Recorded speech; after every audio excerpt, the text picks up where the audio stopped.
বাইরে চলছে প্রচন্ড বৃষ্টি। ঝড় বৃষ্টির এই পূর্বাভাস আমাদের জীবনে কখন আসবে তো বলা যায় না। আজ এই মুহূর্তে যে ঝড় বৃষ্টির পূর্বাভাস বহু প্রাথমিক শিক্ষক শিক্ষিকার জীবনে চলে এসেছে তা কিন্তু আমরা বুঝতে পারছি।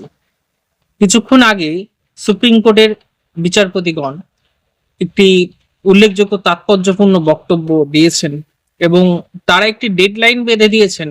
যারা প্রাইমারি শিক্ষকতা করতে চাইছেন তারা যাতে সেই ডেডলাইনের আগে পাশ করে আসতে হবে, টেট পাস, না হলে তাদের চাকরি জীবনে ছেদ পড়বে। কাদের পরীক্ষা দিতে হবে, কাদের পরীক্ষা দিতে হবে না, কিভাবে পরীক্ষা দেবেন, চলুন সবকিছু নিয়ে আজকের এই ছোট্ট ভিডিওতে। এগিয়ে যাওয়ার জেদ মনে, আকাশ ছোঁয়ার আশ, সাফল্যের এই মিছিলে হবে তোমার বাস। স্বপ্ন দেখায়, স্বপ্ন সত্যি করে,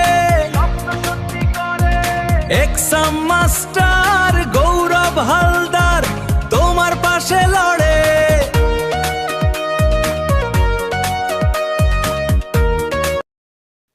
প্রথমত, যে সকল কর্মরত শিক্ষক শিক্ষিকা রয়েছেন যারা এখনো পর্যন্ত টেট পাস করেননি প্রাইমারির ক্ষেত্রে, তাদের প্রত্যেককেই কিন্তু টেট পাস করতে হবে। টেট পাস বাধ্যতামূলক, এটা সুপ্রিম কোর্ট আজকে জানিয়ে গেছে। কারা এই টেট পাসের মানে যোগ্যতা না থাকলেও, মানে টেট পাস না করলেও, বা বলা ভালো টেট পাস বিষয়টা তাদের জন্য প্রযোজ্য নয়, সেটা হচ্ছে যাদের 5 বছরের নিচে কর্মজীবন রয়েছে, অর্থাৎ 5 বছরের নিচে যাদের চাকরি রয়েছে তাদের ক্ষেত্রে এটা প্রযোজ্য নয়, বাকি সবার ক্ষেত্রে এটা প্রযোজ্য। অর্থাৎ আপনার বয়স যদি 56 বছর হয় তাহলে কিন্তু আপনাকে টেট পরীক্ষা দিতে হবে না। এখনো পর্যন্ত এটাই শোনা যাচ্ছে, এখনো প্রপারলি আমি রায়ের কপিটা হাতে পাইনি বা অর্ডার শিটটা হাতে পাইনি। অর্ডার শিট পেলে অবশ্যই আপনাদের বিস্তারিত বলবো। তবে প্রাথমিক পর্বে যেটা আমার মনে হচ্ছে, 56 বছর বয়স যাদের হয়ে গেছে তাদের টেট পরীক্ষা দিতে হবে না, আর বাকি সবাইকে কিন্তু টেট পরীক্ষা দিতে হবে। Point number 1। পয়েন্ট নাম্বার 2, যদি টেট পরীক্ষা না দিয়ে পাশ না করেন তাহলে কি হতে পারে? প্রথম কথা হচ্ছে আপনার ইনক্রিমেন্ট বন্ধ হবে। আপনার ইনক্রিমেন্ট ফার্স্টে বন্ধ হয়ে যাচ্ছে, তার কারণ আপনার পদোন্নতি এখানে কিন্তু একটা ভূমিকা রাখছে। সেকেন্ড, আপনার কর্মজীবনে ছেদ করতে পারে। হয়তো ইন ফিউচারে কোর্ট বলতে পারে যে যারা যারা টেট পাস করে এসেছেন তাদেরই শুধু চাকরি থাকে, এটা কিন্তু বলতে পারে। কেননা টেট বিষয়টা কিন্তু টিচার এলিজিবিলিটি টেস্ট, অর্থাৎ আপনি শিক্ষক হওয়ার যোগ্য নন সেটা প্রথমেই টেটের মাধ্যমে কিন্তু কনফার্ম করা হয়।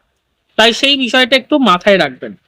এর সঙ্গে যে বিষয়টা আমাদের নজরে এসেছে, মহামান্য বিচারপতি জাস্টিস দীপঙ্কর দত্ত মহাশয় তার বক্তব্যের মধ্যে তিনি বলেছেন বা জানিয়েছেন 2028 সালের 31শে আগস্ট, আমি আবার ডেটটা বলছি, 2028 সালের 31শে আগস্টের মধ্যে কিন্তু সকল টিচারকে, প্রাইমারি শিক্ষক করেন, শিক্ষকতা যারা করেন বা শিক্ষিকাও যারা, সবাইকে কিন্তু টেট পাস করতে হবে, এটা বাধ্যতামূলক। এ প্রসঙ্গে আপনাদের জানিয়ে রাখি, যে বিষয়ে কেসটি হয়েছে সেটা কিন্তু মহারাষ্ট্রের একটি মামলার পরিপ্রেক্ষিতে বিচারপতি এই মন্তব্য করেছেন। এবং এটা যেহেতু সুপ্রিম কোর্টের বিষয়, তাহলে তার রায় কিন্তু সারা দেশের জন্যই প্রযোজ্য হবে। আর সময়সীমা যেহেতু বেঁধে দেওয়া হলো, অর্থাৎ 2028 সালের 31শে আগস্টের মধ্যে টেট পাস করতে হবে, এই সময়সীমা কিন্তু আপনাদের সবার জন্যই প্রযোজ্য হলো। এবার প্রশ্ন হচ্ছে, এত শর্ট টাইমের মধ্যে এতদিন পড়া ছাড়া কিভাবে পাস করা সম্ভব? এখানে আমি একটুখানি বিষয় বলে রাখি, এই পরীক্ষাটা আপনাদের জীবনের পরীক্ষা। চাকরি কর্মরত অবস্থায় আপনারা রয়েছেন, সুতরাং আপনাদের অভিজ্ঞতা কিছুটা রয়েছে, সেই অভিজ্ঞতাকে কাজে লাগিয়ে খুব সহজেই কিন্তু পাশ করতে পারেন। আমাদের রাজ্যের ক্ষেত্রে আমি বলবো, রাজ্যের ক্ষেত্রে কিন্তু এই মুহূর্তে 2022-এর প্রাইমারির ইন্টারভিউ প্রসিডিওর চলছে, যেটা শেষ হবে আশা করছি আমি আগস্ট মাসের মধ্যে। এই আগস্ট মাসের মধ্যে শেষ হওয়ার পরেই কিন্তু নতুন করে আবার টেট পরীক্ষা হবে। এবং প্রত্যেকটি রাজ্য সরকার চাইবে যে তাদের যে সকল কর্মচারী রয়েছেন তারা যাতে সুষ্ঠুভাবে স্কুলগুলো চলতে পারে তার ব্যবস্থা করতে, সুতরাং আবার টেট নিতে হবে। এখানে একটা পয়েন্ট খুব ভ্যালিড, সেটা হচ্ছে যত তাড়াতাড়ি সম্ভব শুরু করা, আর সময় নষ্ট নয়। যেহেতু বাউন্ড হয়ে গেছে, টাইম বাউন্ডের মধ্যে আমরা চলে গেছি, সেহেতু আর সময় নষ্ট করা যাবে না। ঠিক আছে, এখনই শুরু করা উচিত। এবং এই শুরু করার সময় যেটা দরকার সেটা হচ্ছে প্রপার একটা গাইডেন্স। কারণ এখন আর বেশি পড়ার সময় নেই। তাহলে কিভাবে আমরা এটাকে ওভারকাম করতে পারি প্রবলেমগুলোকে? 1 নম্বর প্রবলেম হচ্ছে আমাদের রাজ্যের টেটের উপর ভরসা করা। রাজ্যের টেট তো হবেই, এবছরই হবে। আমার মন বলছে, যতটা আমি বিভিন্ন সোর্সে জানতে পারছি বা বিভিন্ন পত্রপত্রিকা পড়ে আমি জানতে পেরেছি, যে এবছর নভেম্বর ডিসেম্বরে একটা টেট। এটা একটা পয়েন্ট। 2 নম্বর, প্রতি বছর কিন্তু সিটেট পরীক্ষা হয়। সেখানেও যদি আপনি কোয়ালিফাই করে থাকেন তাও কিন্তু আপনি এলিজিবল হয়ে যাচ্ছেন।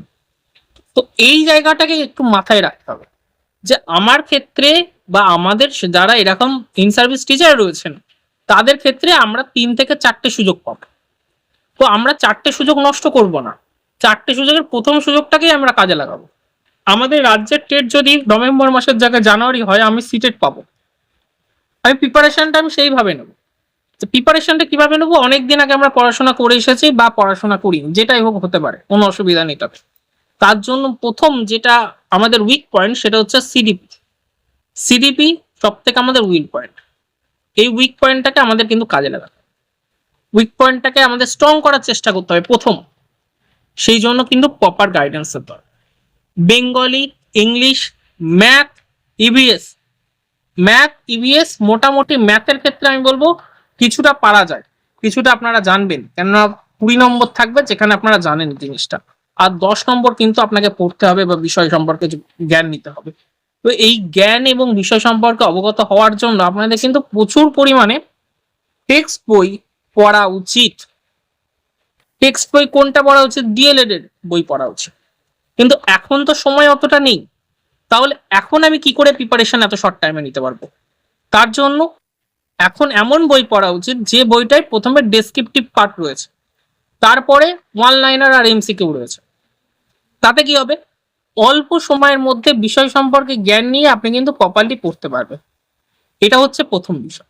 সেকেন্ড হচ্ছে মক টেস্ট। প্রচুর পরিমাণে মক টেস্ট দিতে হবে। মক টেস্ট দিলেই আপনি কিন্তু পাশ করার যোগ্যতা অর্জন করবেন। শুধু পড়ে গেলাম, মক টেস্ট দিলাম না, সেরকম করলে হবে না। মক টেস্ট আপনাকে দিতেই। এই হচ্ছে একটা বিষয়। এবার আরো একটি বিষয় আপনাদের মনে রাখতে হবে, যে আমরা যে পড়াটা পড়ছি আমাদের এজড হয়ে গেছে, মানে আমরা বয়স হয়ে গেছে। আমাদের ব্রেন ক্যাপাসিটি কিন্তু ততটা আর নিতে পারবে না। একটা তরুণ 20 বছর, 22 বছর বা 25 বছরের ছেলে মেয়েরা যে পড়াশোনা করতে পারে, যে সময় দিতে পারে, তাদের ব্রেন যে পরিমাণ জিনিস গ্রহণ করতে পারে, সেটা কিন্তু এই বয়সে আমাদের কারোর গ্রহণ করতে ক্ষমতা নেই।